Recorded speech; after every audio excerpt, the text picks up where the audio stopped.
और एक बार फिर से चर्चा पर वापस चलते हैं। शमशी आजाद जी, अभी सुना आपने विवेक जी को, वो कह रहे हैं कि ये उनका व्यक्तिगत बयान हो सकता है स्वामी प्रसाद मौर्य जी का, लेकिन पार्टी का कोई स्टैंड नहीं है इस पर। और दूसरा ये वो कह रहे हैं कि इस तरीके के जो बयान सामने आते हैं वो तो बीजेपी की ही देन है।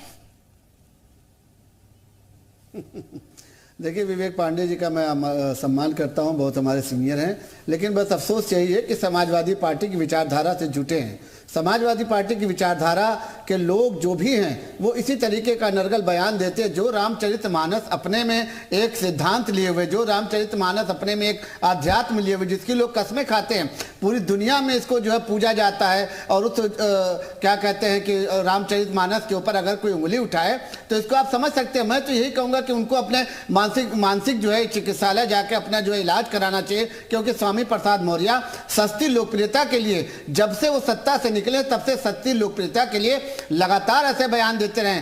आज इनको अचार सिर्फ खाने के लिए ही नहीं है, कमाने के लिए भी है। ये अचार के बिजनेस करके महीने के 5 लाख कमा रहे हैं। आपको भी ये करना है तो फ्रीडम ऐप को अभी डाउनलोड कीजिए। जो है तो लग रहा है कि जो है छोटी जातियों का अपमान किया जा रहा है। क्या इसके पहले इन्होंने रामचरितमानस का अध्ययन नहीं किया था?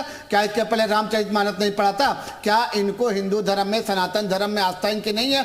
अगर नहीं है तब इनका कहना जो है मान लिया जाता है, क्योंकि तब ये विरोधी कह जाएंगे। लेकिन एक आदमी इस तरीके से, जिम्मेदार आदमी, समाजवादी पार्टी का एमएलसी विधायक और पूर्व कद्दावर नेता, अगर वो कहता है तो अब उनके प्रवक्ता और उनकी पार्टी के लोग कहते हैं कि ये पार्टी का बयान नहीं। अरे अखिलेश यादव को फौरन आना चाहिए था और उनको कहना चाहिए था कि ये सिरे से खारिज किया जाता है, स्वामी प्रसाद मौर्य का बयान सिरे से खारिज किया जाता है। अभी तो वो देख रहे हैं कि माहौल हमारे लिए बन रहा है कि हमारे खिलाफ बन रहा है। अगर वो देखेंगे कि माहौल हमारे लिए बन रहा है, इसमें अच्छी राजनीति कर सकते हैं, इसको मुद्दा बना सकते हैं, तो हो सकता है स्वामी प्रसाद का समर्थन कर दें। लेकिन अगर इनको लगेगा कि सनातन धर्म एक हो रहा है, इसके बाद इनका जो वोट काटा जाएगा, इनके खिलाफ जनता सड़क पर उतर आएगी, तो यकीनन आप देखेंगे कि अखिलेश यादव विवेक पांडे जी, आप लोग ही तो कहते हैं कि आपकी पार्टी जातियों की राजनीति नहीं करती, फिर ये धर्म की आड़ लेकर क्या ये पिछड़ों की राजनीति नहीं है?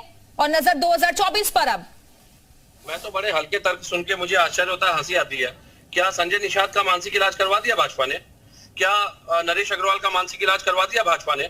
क्या उस मंत्री का, केंद्रीय गृह मंत्री का इलाज हो गया, मानसिक इलाज हो गया, जिसने ये कहा कि राम सेतु के पुख्ता प्रमाण नहीं है? मुझे लगता है कि केवल और केवल वाहवाही, आडंबरधारी बयान देने से, हल्के तर्क देने से बचिए। पहले भाजपा अपने बगले में जाके, अपने अंदर जाके, किसी को केवल और केवल एक विषय के ऊपर घेरने के साथ पार्टी को घेरना, ये बड़ा अपरिपक्वता का परिचय है। क्योंकि अगर इनकी मान ले तो फिर भगवान श्री राम तो दशरथ की औलाद ही नहीं है, जैसा कि संजय निषाद ने कहा था। और रम में राम तो ढूंढ रहे थे इनके नेता, जो नरेश अग्रवाल आज उनके बेटे आबकारी मंत्री, इन्होंने बनाया। और उससे बड़ी बात है इनके केंद्रीय नेता, जिन्होंने कहा कि राम सेतु के पुख्ता प्रमाण नहीं। कौन सा तर्क देने पे बैठे हैं भाई? कौन सा तर्क प्रस्तुत किया जा रहा है यहाँ पे? और सबसे बड़ी बात है, इस विषय पे बात करके समाजवादी पार्टी को घेरने का कुत्सित प्रयास जो है, ये समाप्त कीजिएगा। ये संभव नहीं है, क्योंकि भाजपा खुद इतना कीचड़ में धंस चुकी है कि उसके अपने नेताओं के बयान, उसको क्यों वोट की राजनीति करनी है। तब संजय निषाद का स्वागत हो रहा है, रेड कारपेट बिछाया जा रहा है। और आज जब बात दलितों और पिछड़ों के किसी एक लोकोक्ति को लेकर, किसी शब्द को हटाने के लिए अगर कह भी दिया गया, तो उस पर इतनी आलोचना हो रही है। भाई माहौल कौन देख रहा है? माहौल तो भाजपा देख रही है। भाजपा तो चाहती है ना कि इस तरह का माहौल बने। हम तो ये कह रहे हैं कि अगर आज किसी दलित पिछड़े को आप किसी एक शब्द से संबोधित करती है, SC/ST कानून लग जाता है भाई, सीधे जेल भेज दिया जा रहा है। तो उस आधार पे अगर किसी ग्रंथ में कोई ऐसा शब्द है जिसको अपमानित करने की बात हो रही है, तो अगर उसमें सुधार की, त्रुटिपूर्ण अगर सुधार की बात हो रही है, तो इसमें कमेटी बना करके सर्वसम्मति से एक बात हो शमशी आजाद जी, लेकिन वो कह रहे हैं कि कमेटी बनाई जानी चाहिए अगर किसी जाति पर कुछ कहा गया है। एक मिनट विवेक पांडे जी, बात तो सुनिए।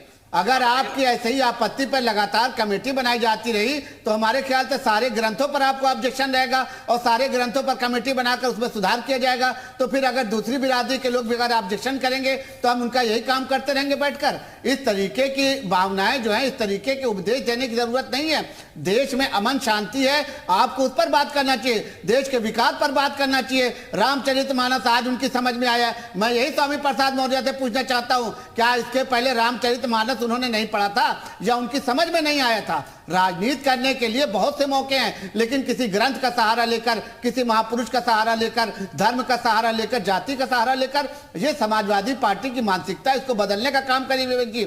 और आप अपनी पार्टी में भी ऊंचे स्तर पर यही बात करिए कि धर्म की राजनीति करने की जरूरत नहीं है, काम विकास का करें, जनता का करें, जनता के बीच में जाएं, तब जनता आपको दोबारा वोट देगी। ये आप भूल जाएं कि इस तरीके की छोटी और छम राजनीति जिसको कहा जाता है, इस तरीके का भाषण देकर सस्ती लोकप्रियता पाने के लिए, इसके पहले भी स्वामी प्रसाद मौर्य जी लगातार इस तरीके का भाषण देते रहे। वो रामचरितमानस जिसकी लोग कस्में खाते हैं, पूरे विश्व में जिसकी एक अलग मान्यता है, आप उसके ऊपर उंगली उठा रहे हैं और आप उसको सिरे से खारिज भी नहीं कर रहे हैं, न उसका समर्थन कर रहे हैं, बीच में हीला हवाली वाला बयान दे रहे हैं। आप ये तो कहिए कि भाई जो कहा है उन्होंने वो सही है, या आप कहिए कि अगर उन्होंने ये कहा है तो गलत है, इनको जो है सिरे से विवेक पांडे जी, बात तब विवेक पांडे जी क्लियर बोलिए ना, जो कहा उन्होंने गलत किया। मैं बड़ी जिम्मेदारी के साथ कह रहा हूँ, ये कहते संजय निषाद ने राम के अस्तित्व पे सवाल उठाया, वो गलत था, मैं गलत बोलने के लिए तैयार हूँ। भाजपा की स्टैंड, भाजपा क्यों नहीं स्टैंड लेगी भाई? भाजपा स्टैंड ले। अरे मेरा सवाल तो आपसे है ना विवेक जी, पहले आप तो बताइए, अभी ताजा बयान तो यही है ना। अगर संजय निषाद सवाल मुझसे पूछेंगी, मैं तो मान रहा हूँ, सवाल आप मुझसे पूछेंगी, क्योंकि हाँ तो पहले आप जवाब दे दीजिए, फिर सवाल मैं उनसे भी यही निकाल लूंगी। भाई मैं तो कह रहा हूँ ना, मैं तो बड़ी जिम्मेदारी से कह रहा हूँ कि अगर उनका व्यक्तिगत बयान है तो आप उसको समाजवादी पार्टी से क्यों जोड़ रही हैं? संजय निषाद का बयान क्या भाजपा का बयान था क्या? कौन सी रामचरितमानस पढ़ी थी संजय निषाद ने? बताइए, उन्होंने तो भगवान श्री राम के अस्तित्व पे सवाल उठा दिया। शमशी आजाद जी वो कह रहे हैं कि ऐसे लोग तो आपके साथ भी है ना। संजय निषाद जी हमारी संगठन के नहीं, संजय निषाद जी हमारे साथ है सियासत में, हमारे साथ पार्टी में।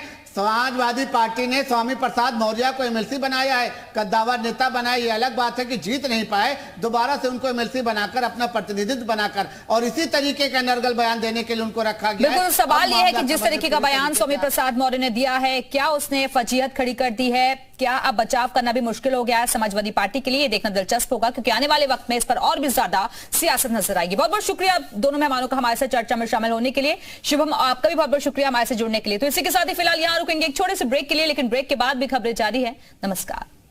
अचार सिर्फ खाने के लिए ही नहीं है, कमाने के लिए भी है। ये अचार के बिजनेस करके महीने के 5 लाख कमा रहे हैं। आपको भी ये करना है तो फ्रीडम ऐप को अभी डाउनलोड कीजिए।